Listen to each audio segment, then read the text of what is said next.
And I am pleased to be joined by Exit Child. What's up? Hello. Hey, how you guys all doing? Really good. Very full. Good. Love it. Maybe we shouldn't do this before an interview. It's fine. It adds to the enjoyment, doesn't it? Right. Although Well, you might be falling asleep halfway through. We'll find out. it's not bad that you didn't have some, to be honest. Yeah. So, well, you should have sent it in the post. They do delivery, don't they? Rude. So rude. Do you guys want to go around the table and introduce yourselves? Yeah, go on. I'm Joanna and I play guitar. I'm Aaron. I play the drums. I'm Anya. I play guitar and I sing. And our bassist is yet to Be announced. surface. I saw you had one in the video, didn't you? We did. They did. Is it the one that's coming? okay. Yeah, no, we'll can we talk about it? We can talk about it. Yeah, It's fine. yeah. I mean, we're She going to doesn't have a know. bassist. She doesn't know. Yeah. Got a Cara bassist. She's finishing uni at the moment. Right. And she's my little sister. Oh, no way. Oh yeah. Oh, I love that. She didn't At mind least it. she knows all the songs already. Well, I'd hope. Yeah, she has been my screening process for songs for Good. my whole musical career. Yeah. Like, Talia, is this shit? And she's like, no, it's okay. Like, it's good. Like, go with it. All right. Carry on. Yeah, I played bass to this one. Yeah, this is all right. Well, obviously, tell us. You're obviously you just released a debut single, so just tell us a bit about Exit Child. Where does it sort of come about? What the name? The band, the name, everything. All of it. Well, Let's cover all the bases. Yeah, my old band broke up just before COVID hit, which was kind of awful timing, but kind of beautiful at the same time. Because I just wrote loads and loads of songs during lockdown because I was pretty sad. I think a lot of people did. And that I sort of started building a plan and having ideas, and then these guys just sort of feel like I manifested them. Yeah. I met them both the same place. You reckon? Should we say? Do you want to guess? Yeah. Yeah. Yes. I don't know. I can say trees just because that's the first thing that comes to my mind.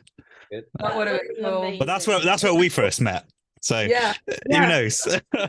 It's the place. I took Joanna actually. It's her first trees. The year just and we just Very good. Best time of my life, we loved it. Yeah. But no, it was quite boringly Instagram. Both of them. Oh. Well, it's more interesting than that. Go on. Well, I mean, I first met Anya when she was playing a Sir gig before lockdown. And, started following them after that, and then about a year after that gig, she posted on Instagram saying, "Oh, I'm writing some new stuff, looking for some drummers." So I thought, shoot my shot, why not? Sent her a message, and here I am. Well, it's all turned out right in the end. Yeah, It came out pretty well. Yeah. So far. What's happened to post? Yeah, I just posted a picture with a Sir song on it. What was it? Can't remember. Snow Days, I think. Was it? Yeah, Snow Days, and then just tagged Anya, Tina in it. Just didn't expect anything from it, and then I saw her handle was Joanna plays guitar, and I was like, does she now? Yeah, I mean that's a good one to go with. It sort of gives you a clue as to. And then you just, I don't know, you're just like, oh, it's really nice, and then like a few weeks later, you're like, so do you want to jam? Like the courage up. It's like dating, honestly. But trying to form a band again after you've been in a band for like 5-6 years, whatever it was, feels like you've been divorced and now you're trying to date again, and you don't know how to do it. Like, it's just like, oh, do you maybe want to? Yeah, but the fact, do you like me? Do you want to? Maybe to know. Yeah, it feels weird that you plucked the courage. Like, I plucked the courage. We all plucked up. Yeah, we did. So I imagine that must be quite weird then. I assume you were a fan of Sir before, Joanna. Yeah, I was. Yeah, not just coincidence. You just picked some lyrics out the. I feel really embarrassed saying it because she sat here, but like, Yeah. I was a latecomer to so was to I. this fandom. Is that the word? Yeah. Fandom? No, I Fandom? wasn't really a fan. I just knew music. I wasn't. That's what fans. That's what a fan is. Just ripping you apart in front of you right now. So yeah, I was a fan. Yeah. And then I was like, oh my god, like she wants to jam with me. This is so embarrassing. Let's move on from this. Okay, well, Yeah, true. what's Didn't even like it. Sorry, you yeah, have to take. that's we'll fine. go on. That's fine. I'm loving it. I'm loving it. Well, obviously, how long ago was that? Because you've been teasing this sort of something happening for quite a long time. Was it sort of all in place then? Because obviously we're friends on Instagram, so I've been seeing it for the last couple of years. Sort of thing. I'm like, when the fuck is this music coming out? What's happening? Yeah, I think often I just got bored and was like, oh, I need people to know that I still exist. Because that was worry as well. I think lockdown generally socially, I think made people feel like, is there like a world for me to go back to? But like definitely physically, I was like, people still give a shit. Like, do they still care? I have got stuff brewing, but yeah, I think I always had the plan. And then once lockdown lifted, I'd say we've been playing for like a year. I think since It's April. been over a year for us because I first met you November 2020. No, 2021. Yeah, and then things like petered out. Yeah. We had like It's been a roller Yeah. coaster. But at least we got to where you are now. Yeah, for sure. It feels good. I just want to play a gig now. I'm just like, yeah. Yes. So obviously we're looking musically, is Anya, is it you that's mainly doing the sort of writing process? Is it a bit of everyone? Yeah, I mean it Yes, is definitely a bit of everyone. Yes. Yeah. Anya tends to just write a song or like the basis of a song And you whole, bulk it out. basically. Yeah. Oh, okay. the parts like together. Yeah. Like we've spent hours we in my bedroom. Like, I think one night was like 10 hours. Like, one day was 10 hours in a room. Oh, right, song on the same riff for like 10 hours. But yeah, we sort of refine all the parts together. But yeah, it's quite strange for me having come from a band that was very like even with the writing. And very like diplomatic, and then sort of being more like the leader. Like I forget sometimes. Yeah. Guys, tell me what to do. Well, where does the sort of, obviously you got a bit of like it's sort of like a modern grungy sound to a lot of it. Where do the influences come from? That is it things you've grown up with, or just music you listen to now, or trauma? Yeah, it's the cause of many great music. So yeah, no, trauma is definitely a big part of, I guess, my need to express that angst and that kind of I guess the angst that grunge encapsulates so perfectly. But yeah, definitely, I mean, I grew up like obsessed with Nirvana, and PJ Harvey came onto the scene a little bit later for me. I was into quite a lot of music quite early on. My dad was into loads of great music, which was awesome. But yeah, I'd say like I don't know. It's so hard to like think like what's actually influenced me, because a lot of the time I'm just listening to like hip hop or like, I don't know, just all kinds. So you're taking little bits you maybe don't even realize from different genres. Definitely. But it's more of like I guess grunge and even like punkier side of things is more of an attitude than a genre. I like to I don't know if I've coined it, but I like to call it compassionate anarchy. So that's kind of like what, I don't know, it reflects, I guess, my personal journey, but also like how I want to like express everything. Like what I want the world to get out of, whatever it is that we put out there. I don't know about you guys. So, what she said. Trauma. Yeah, no, I mean, I get my influences in drumming from so many different places.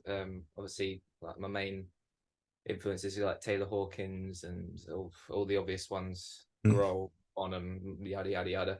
Heard it a million times. But then as I've sort of, I started playing drums when I was quite old. I started playing drums quite late. When I was 21. So my music taste has changed quite a lot since then. I've gone from Eric rock and grunge and all the sort of popular stuff, I guess, to more mathy sort of arctangent type bands. It's the best way for drummers to go, isn't it? You start with all the classics, and then you go to the different time signatures and full basics, and then you can throw in all the wacky stuff, and it's all great. I need a drummer that knows weird time signatures, because I do it without needing to, don't I? You do. It's actually, it's a great dynamic. You come up with some weird time signature that you didn't even know you were doing, and I'm like, oh, that's in like 7, 8, or that's in 15, whatever, and you're like, oh, good. Think about that. Now drum to that. Yeah. I'll just do 4/4 polyrhythm. Oh, we do love a polyrhythm. We do. You've been playing guitar what, your whole life? I wouldn't say that. I this question's horrible to me because it's just not very straightforward answer. So I picked it up when I was like 8, but I didn't really like actually play properly. I was just like making random horrible noises, which I still do, but but they're fine now. But it's grunge. Yeah. And my dad plays, so I was like just basically copying what he did most of the time because he's like a lead player. And then I just sort of just listened to like Blondie and like Pixies, like Fleetwood Mac, but like Peter Green Fleetwood Mac, like before it became poppy. And I love like Wolf Alice, and I became obsessed with Paramore really young. So I was just like always like, what are they doing in the lead parts? And that's basically it. Yeah, there's just years of just learning dad rock riffs as well. But like I can make it cool now, and the freedom to be like, you don't have to do that a certain way, just make some random noise, and then it's really good. So what's depressing about the term like dad rock now as well is that I saw there's a CD for sale. It was it might not have been a CD, like that's talking years ago. It was like the best dad rock or something, and it was like Teenage Dirtbag and like Blink-182. I'm like, what like what now? What? Am I supposed to be a dad by now? I don't know. I'm like, this is the stuff I grew up on. Like, what the heck? What? Shit. Yeah, not good. Times have just gone past too fast. Well, anyway, let's get on to something else. So, we're obviously here to talk about your debut single, Dormant. Yes. How has the reception been so far? So nice. Great. Overwhelming. Overwhelming is definitely the word. Yeah. Oh, sorry. No, you go. Oh, I was just saying. Yeah, I think like we all had that moment of like it was just so much work, like especially in the week leading up to releasing it, and we shot the video ourselves, like literally on my phone, and like I'm still shocked by that. It's such a good video.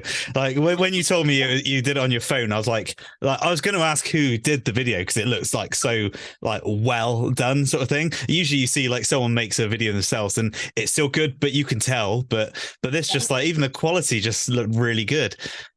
That's great to hear. Thank you. Yeah. Thank you, iPhone or whatever.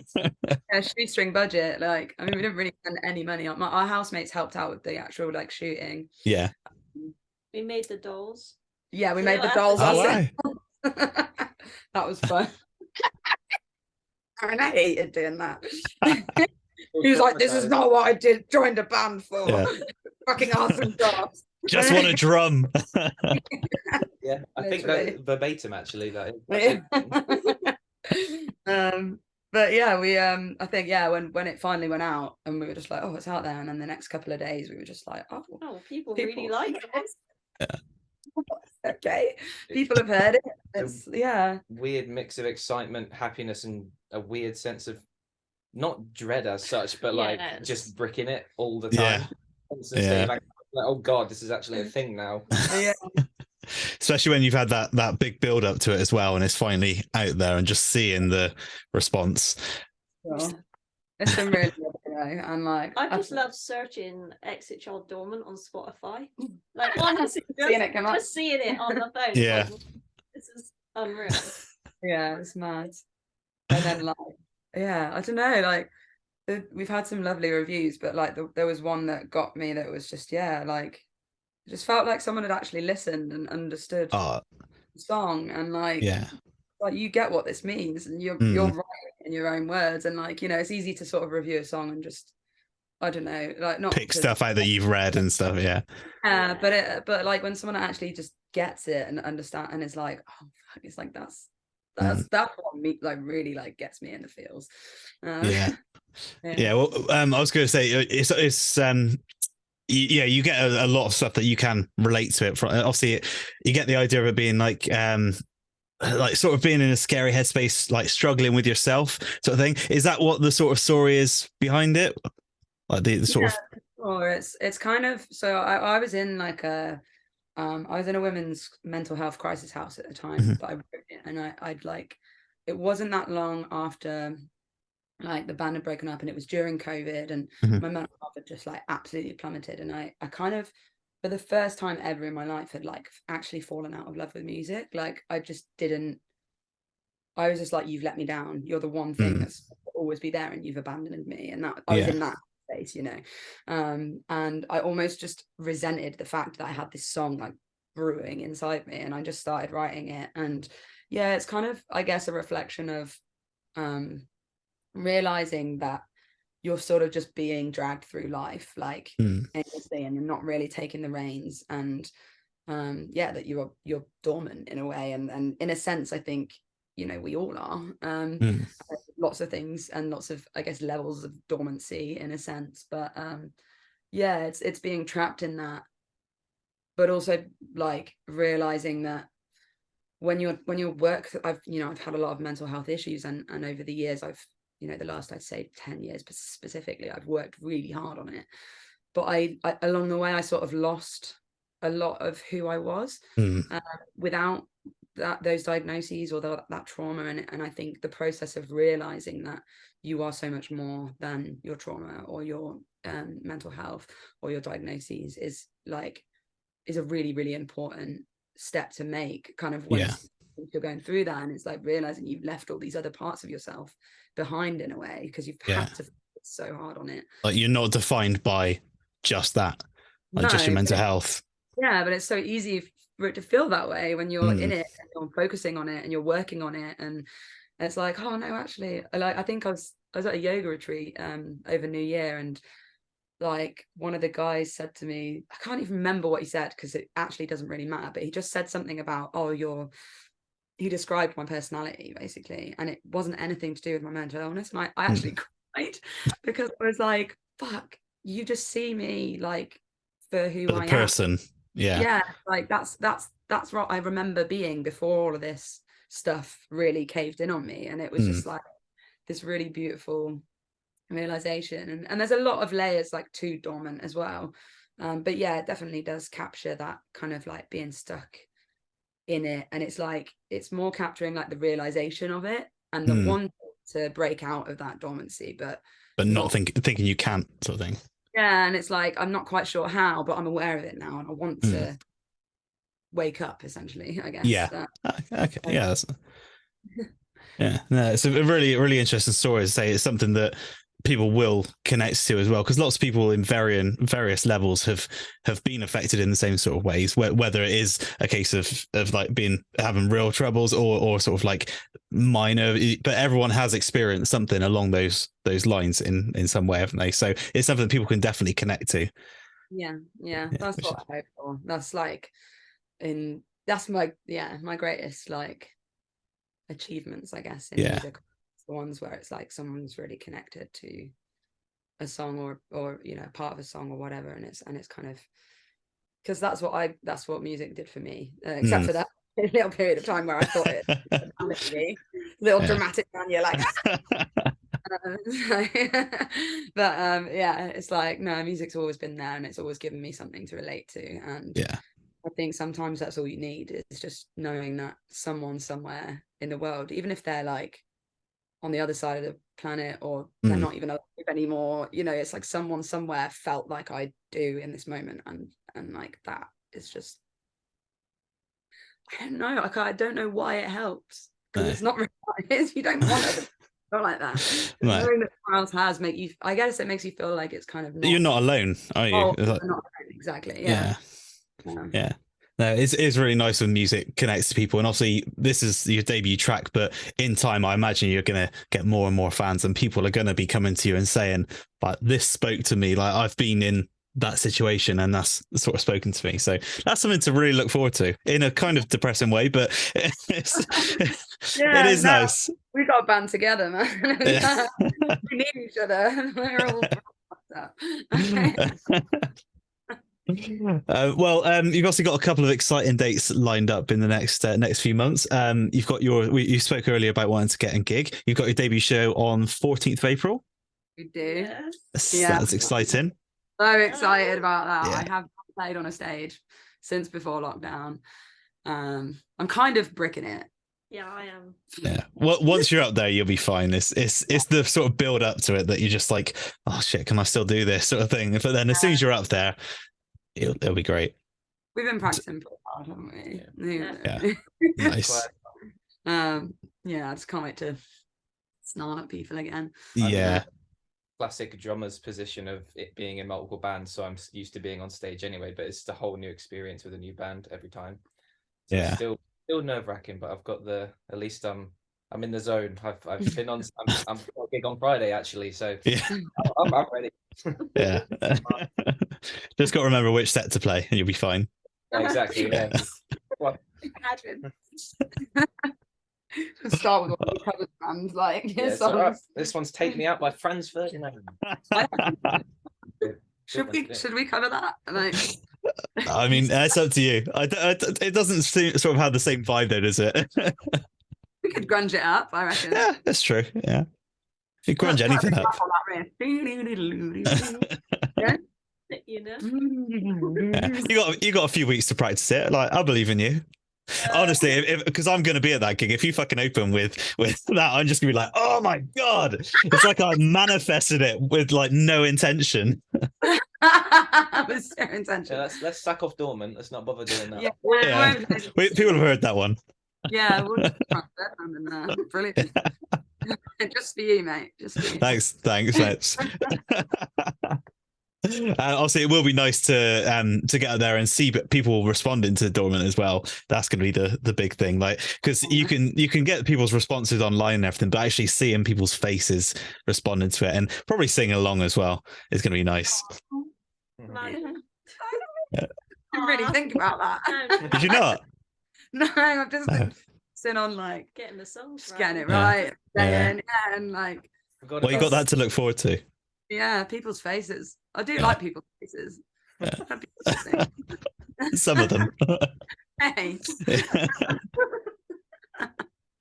And obviously, you've got that show as well, and you've also got Tyson Trees as well. Like, yeah, it'll be John's second time there. Yeah. Be my like millionth time there. No. Yeah. It'll be my first. I'm a Trees virgin. Oh, really? Oh, you're in for the weekend of your life. Well, I've been to Uptangent before, so I'm guessing it's not musically, but vibey. It's same but different. Same but different. Yeah. Festival in a building. Trees is special. Trees is special. Yeah. I think we'll just cry after we've done it. I think I'll cry after I play Trees. Oh, I know I will. I No, I know. I know. Last time I played Trees, I came off stage and just cried. I was like, oh, I just did that. This is beautiful. Yeah. I love it so much. Oh, that's a bucket list. We were like, I was crying last year and I didn't even play it. I was just everyone's just so lovely. They really are. Like, everyone is just so lovely there. It's just such a good atmosphere, isn't it? It really is. And I remember someone saying to me, "Oh, you'll be playing there next year." It was Dan from Skindred, and he said, "Yeah, you'll be playing next year." And I'm like, I just started laughing. And then this year we are, and Skindred are as well. So it's like, yeah, I'd be like, hey, yeah. It's gonna be side stage watching you. Like, I told you. It's the worst place to be, honestly. Yeah. Everyone wants to be at the side of the stage. It sounds crap. Yeah, I was gonna say not side stage, but I was at the O2 Academy a while ago, and my mate's like, "Oh yeah, let's get down the side. Like we can see everything perfectly." I'm like, "Yeah, but all you can hear is bass. Like I can sort of see like from like behind the sound guy, but like I'm getting the perfect sound, so I'll take that every day." Yeah, standing near the sound desk is usually a good shout. Yeah. Like, where they're designed to make the sound go to. We were talking about this actually, weren't we, recently, about just like how people think like, oh, like backstage and like side of stage is like all special, and it's like it's actually all fucking boring. It's like you guys like in the crowd, that's where all the fun is. Like you see the bit of being in a band, like you're already involved in it. The rest of it is hard.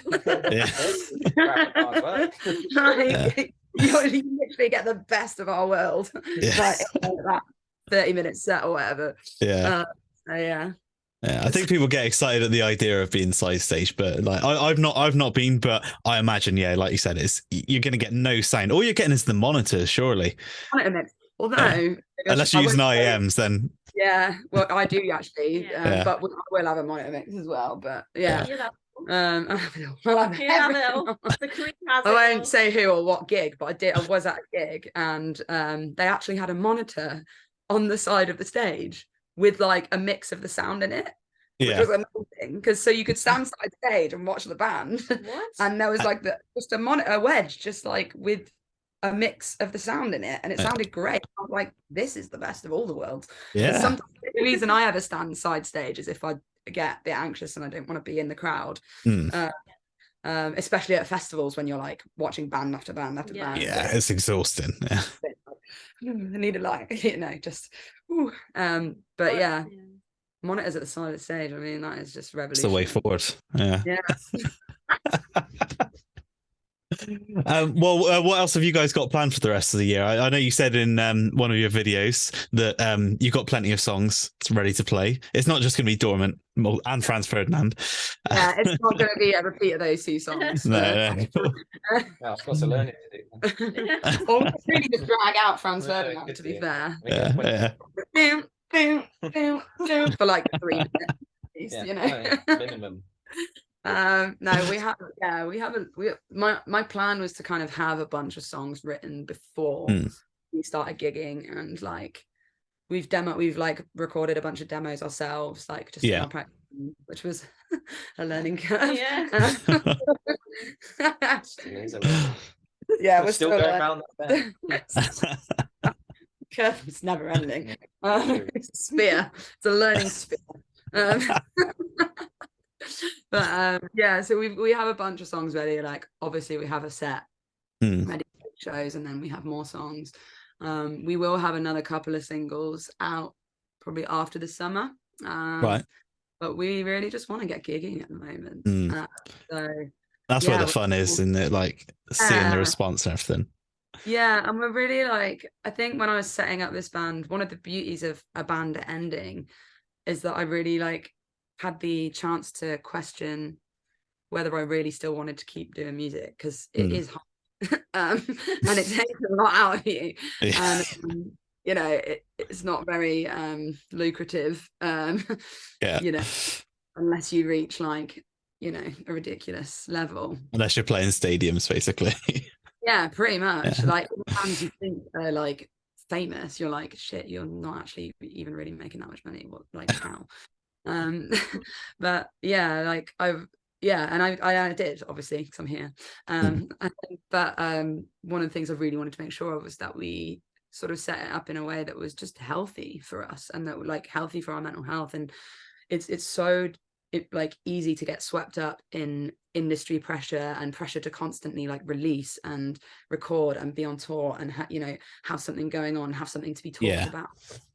I don't want to fall into that like trap again of being pressured by that. And so I guess having songs ready alleviates that, but also like I don't want us to ever be like, oh well, we just need to put something together and put it out there because people are like waiting. But it's not really, if I'm into a band, I'm never like, oh well, they haven't released anything for 6 months. You're excited when they do, but and then it's like, if they release something, I'm just like, amazing, love this, want to go see them. And it's just, there's a lot of like industry hype that I think can put a lot of pressure on people, and I definitely like struggle with that, and I struggle to keep up with it. And it's, you know, even just this release, like being on social media as much as I have been has been hard. It's like, oh. So, although we have stuff in store and we have like, you know, our little plan, and we've got a couple more singles. We went to like an amazing studio. In the middle of nowhere in Wales. Dreamy. Oh, it's called Giant Wafer. It's so lovely. It's like a residential, and we went with Jamie Ward, who is a producer. He did the last Sir EP, and he's done Gallops and other bands and stuff as well. Bassist in Maybe She Will as well. But he's amazing. He's so great to work with, and yeah, so we've done a few tracks with him, and so yeah, and Dormant was the first of those. But then really, I just want to make an album. Yeah. Because I've been in bands for 10 years and I've not made an album. And I'm just like, I'm still an album gal. Like, it's nice to have a full album, isn't it? Yeah, but people laugh at me because like I literally only listen to albums. Like, even on Spotify, like I will put an album on. Yeah, like you're not a playlist person, so I it's not like you listen to it the way it's intended to be listened to, aren't you? Yeah, exactly. And it's like, it's a story, and it's a, you know, it's an experience and something to immerse yourself in, and it's something that's been important to me since I was a kid. And yeah, I think that's what I want to go for. And I kind of, so who knows, we'll see what happens. But I think there'll be a couple more songs coming out this year, and then album 2024. Maybe.